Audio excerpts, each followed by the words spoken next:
They think power is won through confrontation, through louder words, sharper swords, or public victories. They are wrong. The most dangerous ruler is not the one who attacks, but the one who rearranges the battlefield until the enemy destroys himself. This is not about conflict. This is about control without contact. In this video, you will learn how to isolate your rivals, bend the environment to your design, and dominate, without ever needing to fight. Power does not reward the impulsive. It belongs to the patient architect, the mind that molds silence into strategy. While others chase recognition, you must learn to dissolve into the shadows, to operate from a distance where emotion cannot touch you and perception becomes your weapon. In every kingdom, real or psychological, there are two kinds of rulers, the one who fights for control and the one who creates the conditions that make control inevitable. You are here to become the second. This is the doctrine of invisible domination, a philosophy where isolation becomes leverage, manipulation becomes architecture, and victory requires no violence. Power begins the moment you stop needing to be seen. The weak believe isolation is exile, a punishment reserved for the forgotten. But the strong know it as a fortress, a place where clarity is sharpened and emotion is stripped away. You cannot command the battlefield while standing in the noise. You must rise above it, or vanish entirely. History rewards those who mastered withdrawal. Consider Emperor Augustus. When Rome descended into chaos after Caesar's assassination, he did not fight for the throne. He retreated. He observed. He built alliances in silence, while others bled for temporary power. By the time he returned, the Republic had already surrendered to his design. His isolation was not cowardice, it was incubation. You must learn this art. The art of vanishing to multiply your power. Isolation is not the act of cutting ties, it is the discipline of not needing them. The average man seeks constant validation, likes, praise, noise, mistaking attention for significance. But attention is a leash. Those who depend on it are already owned. Ask yourself, when was the last time you were truly alone with your thoughts? Not distracted, not scrolling, not performing. Could you survive your own mind in silence? Most cannot, and that is why most are controlled. Isolation is psychological warfare, not against others, but against your impulses. It forces you to confront your weaknesses with no audience to applaud your excuses. It is here, in this cold solitude, that power is purified. Look at the generals who shaped empires. Sun Tzu wrote, "Appear at points which the enemy must hasten to defend. March swiftly to places where you are not expected." But how can you move unseen if you never disappear? Your rivals cannot predict a man they cannot observe. To isolate yourself strategically is to remove your patterns from public consumption. Stop being predictable. Stop offering access. Withdraw until your next move becomes unknowable. The world cannot attack what it cannot locate. In modern terms, this means psychological invisibility. You must learn to disappear from the emotional maps of others. They should not know what offends you, excites you, or motivates you. Once they do, they can manipulate you. When they cannot, they orbit you in uncertainty, and uncertainty breeds power. Think of the corporate manipulator who never reacts in meetings. His silence unnerves superiors and subordinates alike. They project meaning into his stillness. Some interpret respect, others fear. In truth, it is design. Every pause is a negotiation tactic. Every absence is presence magnified. Isolation is control of attention, both yours and theirs. It teaches you to stop chasing approval and start cultivating leverage. The fewer people who understand your movements, the fewer can intercept them. You become an enigma, and enigmas are rarely attacked directly. But understand this: isolation is not stagnation. It is a forge. When you step back, you are not retreating. You are reconfiguring.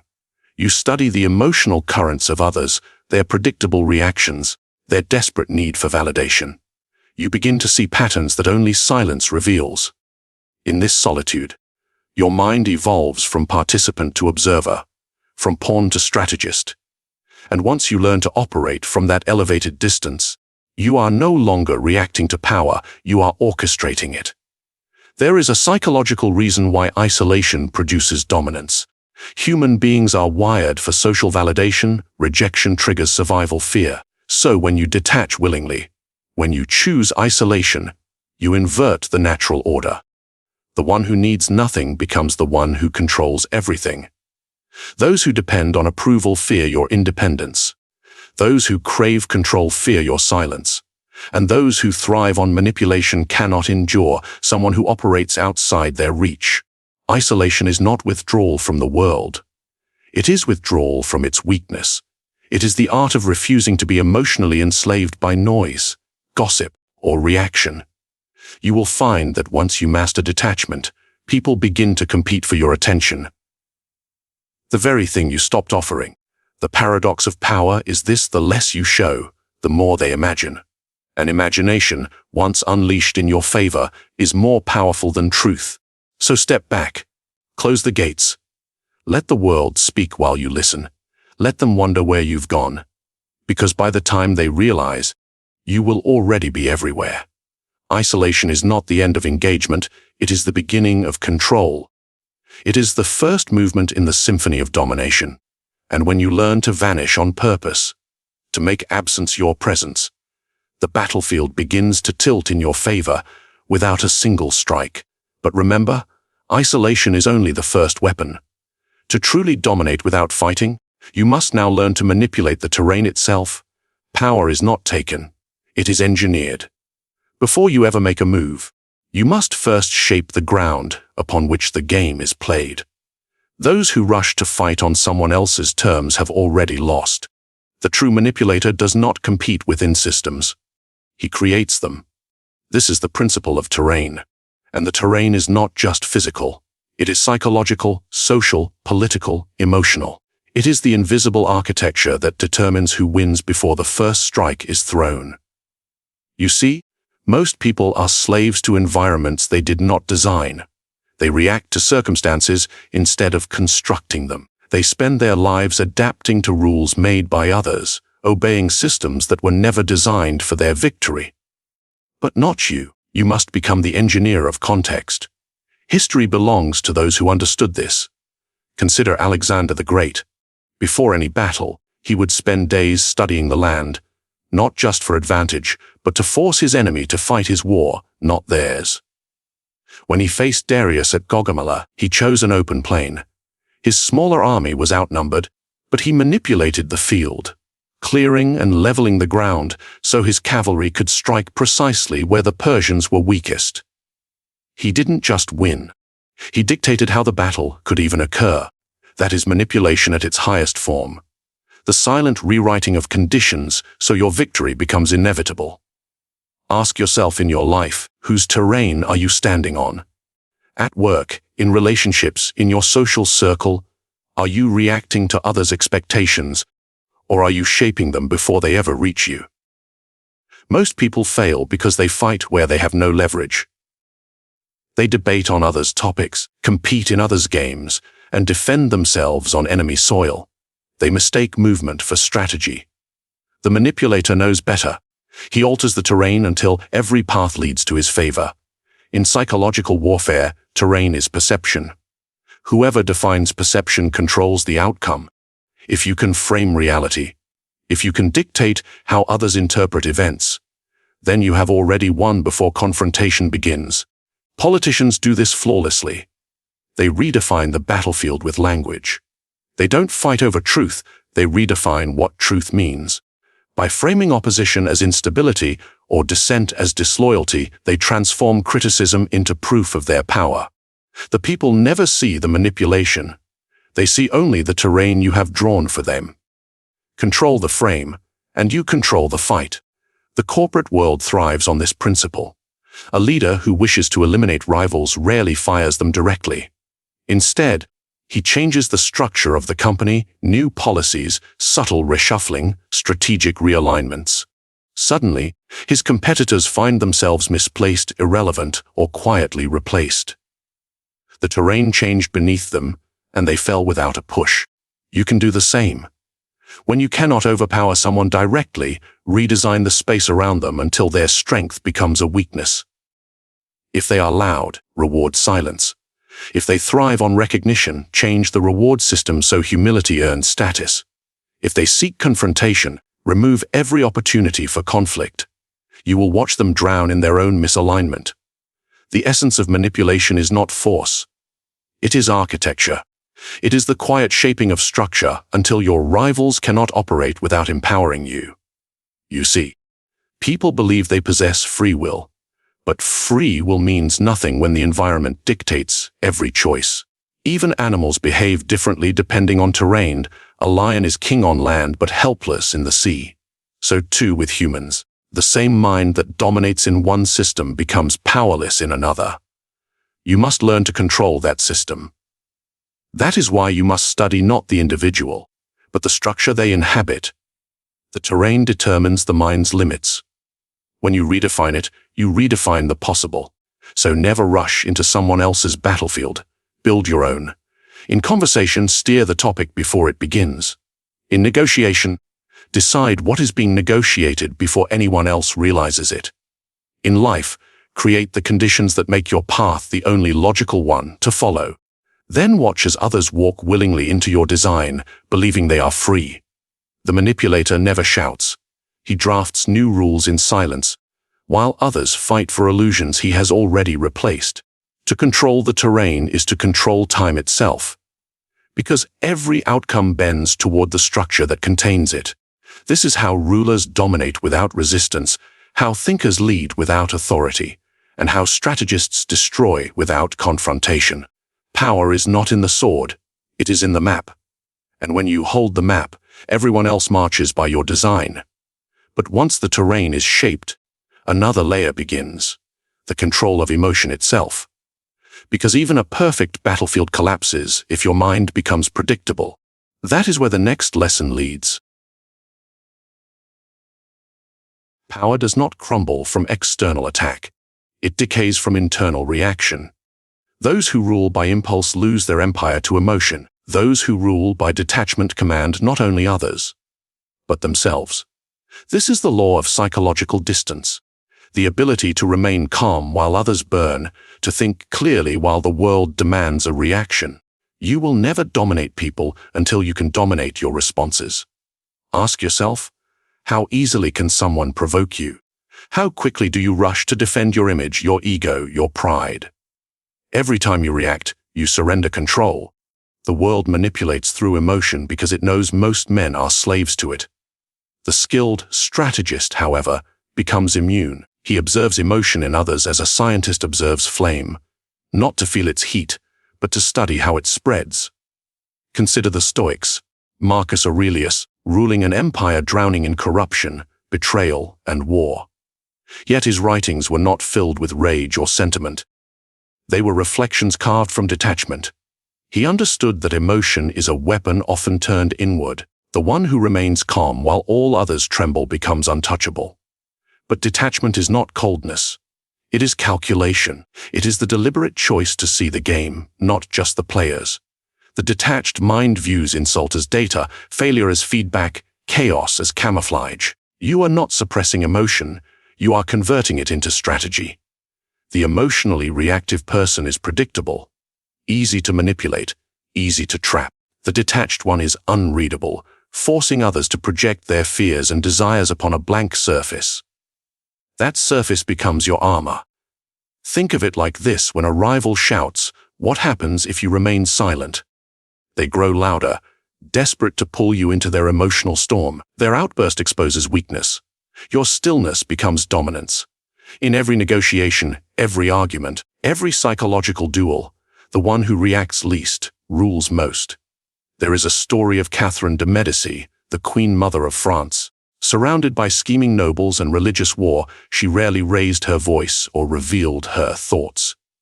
She smiled while others plotted, listened while they confessed their intentions, and waited until every player exposed their hand.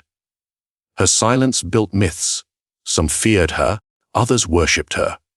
She understood that distance breeds mystique, and mystique breeds control. That is the power of detachment. To make emotion your servant, not your master. But how do you build this distance in your own life? Begin with observation. When someone provokes you, delay your reaction by seconds. Those seconds are the birth of control. Study the moment between stimulus and response, that thin line where power hides. Then train your perspective. Every insult, betrayal, or failure becomes less threatening when you expand your frame. Ask, will this matter in a year, a month, even a week? The manipulator thrives in immediacy. Drag him into the future, and his weapon dissolves. You must learn to think like an architect of emotion, designing your reactions, not performing them. The crowd wants entertainment. Ruler provides silence. The silence makes them uneasy. Understand this: detachment is not weakness. It is the highest expression of strength. Anyone can rage. Only the powerful can remain unmoved. In modern life, emotional control is more potent than ever. Social media, politics, and propaganda all thrive on reaction. They harvest your outrage, your validation, your attention. Every time you react, you feed someone else's power. The truly powerful man watches the chaos unfold and remains still, calculating where to strike once the storm clears. Psychological distance is the art of becoming untouchable in a world addicted to exposure. It is how you turn emotion from a liability into leverage. Imagine a rival who cannot read your intentions, a critic who cannot wound you, a manipulator who cannot trigger you. Imagine the confusion that breeds. Their mind spirals into insecurity while yours remains anchored in calm control. You don't need to defeat them. They defeat themselves trying to reach you. This is why the most dangerous leaders appear serene. Their calm is not peace. It is power disguised as indifference. It lures enemies into overconfidence, then strikes when emotion blinds them.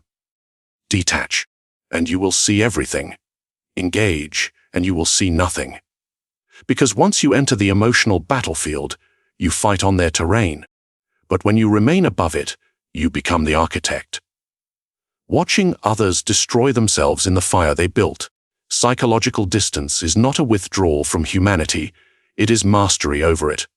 It allows you to feel without obeying, to sense without surrendering, to influence without revealing your hand. When you no longer react, you force the world to respond to you. That is domination in its purest form, invisible, patient, inevitable. But even distance has its limits. Too much detachment, and people lose the illusion of your humanity. The strategist must know when to appear warm, when to simulate emotion for effect, because the next level of control is not silence, it is illusion. The most effective form of domination does not come through force. It comes through illusion.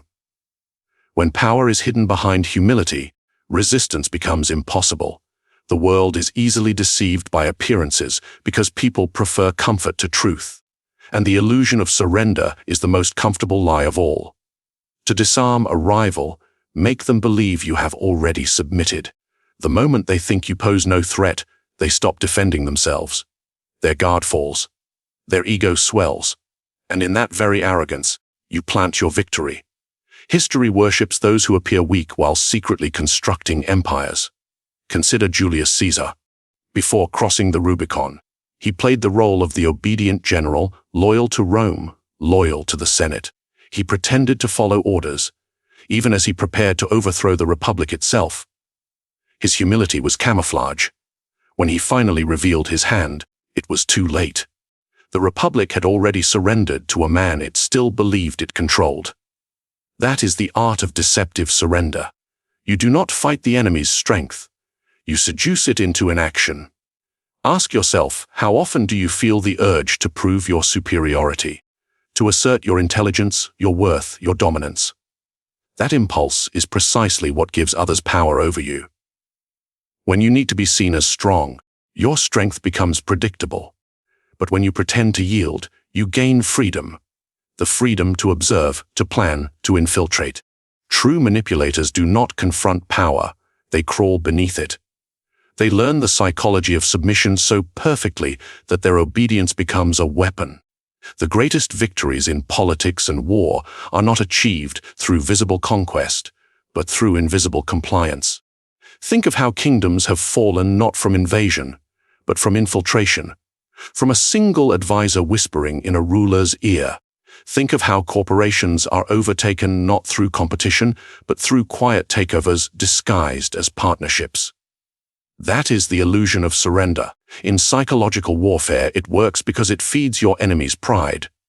Pride blinds even the intelligent. Make them feel superior, and they will reveal everything they once guarded. The more they believe in their control, the more you can shape their decisions without resistance. There is an ancient strategy known as masking the dagger with a smile. The essence is simple. You appear harmless, agreeable, even grateful. Meanwhile, you study every weakness, every insecurity, every need your rival hides beneath their arrogance. And when the time comes, you strike precisely where they never thought to defend. But understand, illusion requires patience. You cannot rush deception. Catherine de' Medici mastered this art. Surrounded by men who underestimated her because of her gender, she bowed, smiled, and obeyed. But her obedience was theater. Behind the curtain, she orchestrated alliances, wars, and assassinations. Her rivals never realized they were serving her design until their power had already evaporated. To create the illusion of surrender, you must learn emotional control so complete that even your eyes betray nothing. You must speak as if you agree, nod as if you obey, and yield as if you have no ambition, all while advancing your agenda one invisible step at a time. It is not weakness. It is camouflage. The tiger crouches not because it fears, but because it prepares to leap. Psychologically, humans associate surrender with safety. When someone submits, we relax.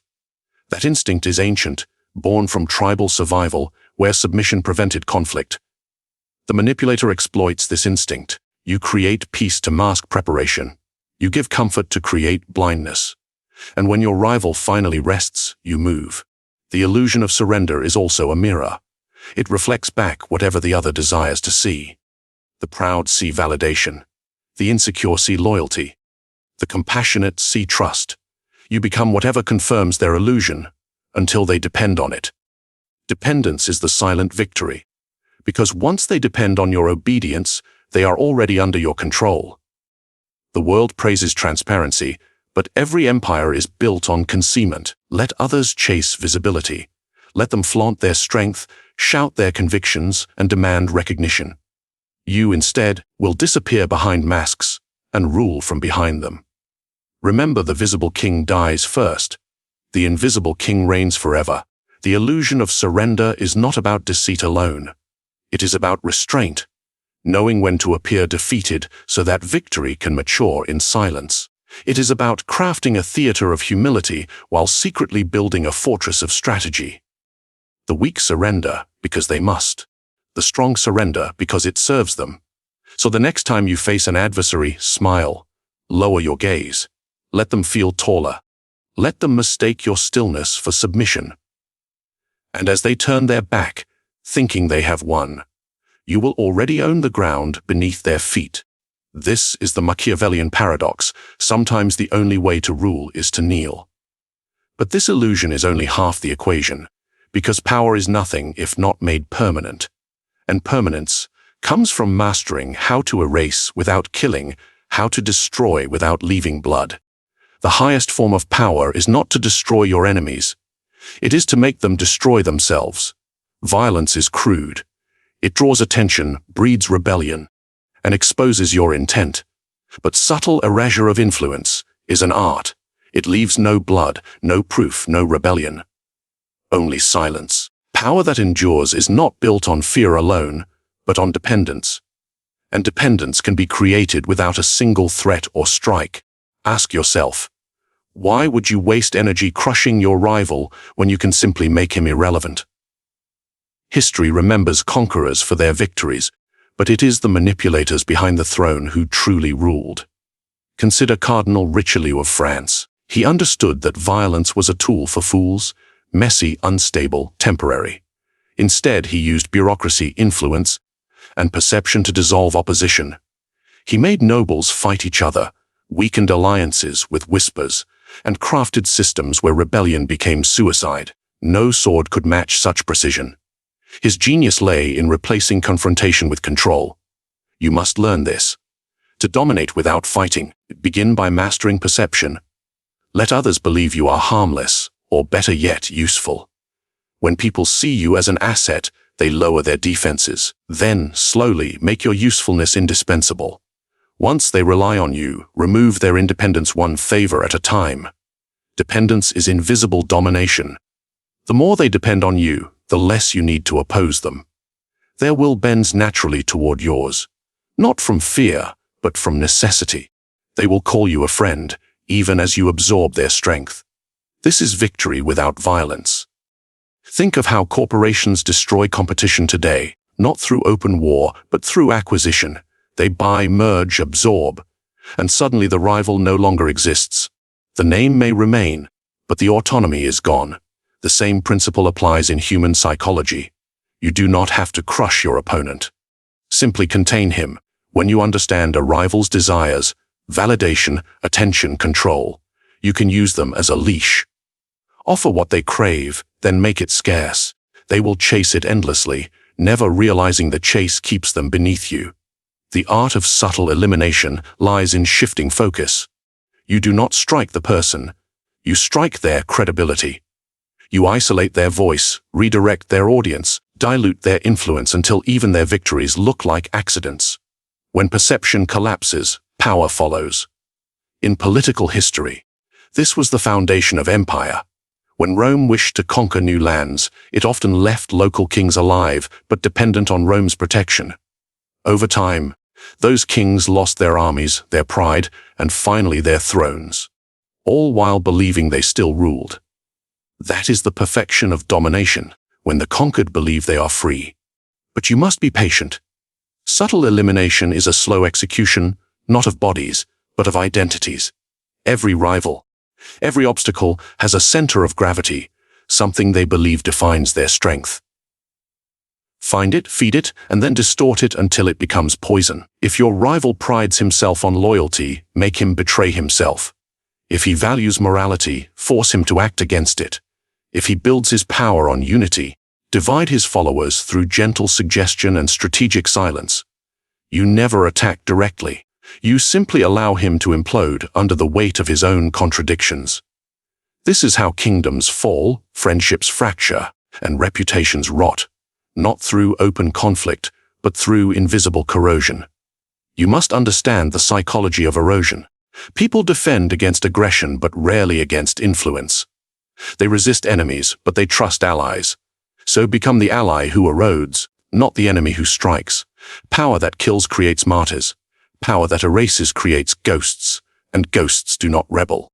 The greatest tacticians in history knew this truth. It is far safer to rule a broken will than a defeated body. The dead cannot serve you, but the dependent will serve you forever. So cultivate this mastery, the ability to make victory look like coincidence, dominance look like mercy. Speak softly, remove quietly, reward strategically. Every concession you grant should cost them a piece of independence. And when the moment comes to eliminate completely, you won't need to act. They will collapse under the very system you built to sustain them. No armies, no blood, no rebellion, only silence, the silence of a conquered will. That silence is the sound of total victory. But remember, power is never stable for long. Every structure you build invites envy. Every victory births new enemies. And when they rise, you will face a choice greater than conquest itself. Will you remain the manipulator or become the myth they fear in silence? Power is not in domination. It is in direction. The most effective control is unseen, a silent persuasion that feels like freedom. When people believe they are choosing, when they act in ways that serve your design without knowing it, you have reached the highest tier of influence. Violence forces obedience. Illusion breeds loyalty. And loyalty born from illusion never breaks. Because they defend what they think is theirs, not realizing it was yours all along. So study their desires, feed their vanity, redefine the terrain they walk upon until every path leads back to you. No chains, no commands, only quiet orchestration. That is how you rule in modern times, not through thrones or armies, but through minds. If this lesson has opened your eyes, leave your thoughts below. Share how you would apply these laws of subtle control. And if you seek to master the darker side of influence, subscribe and share this video with those who still believe power is loud. The real rulers never raise their voice.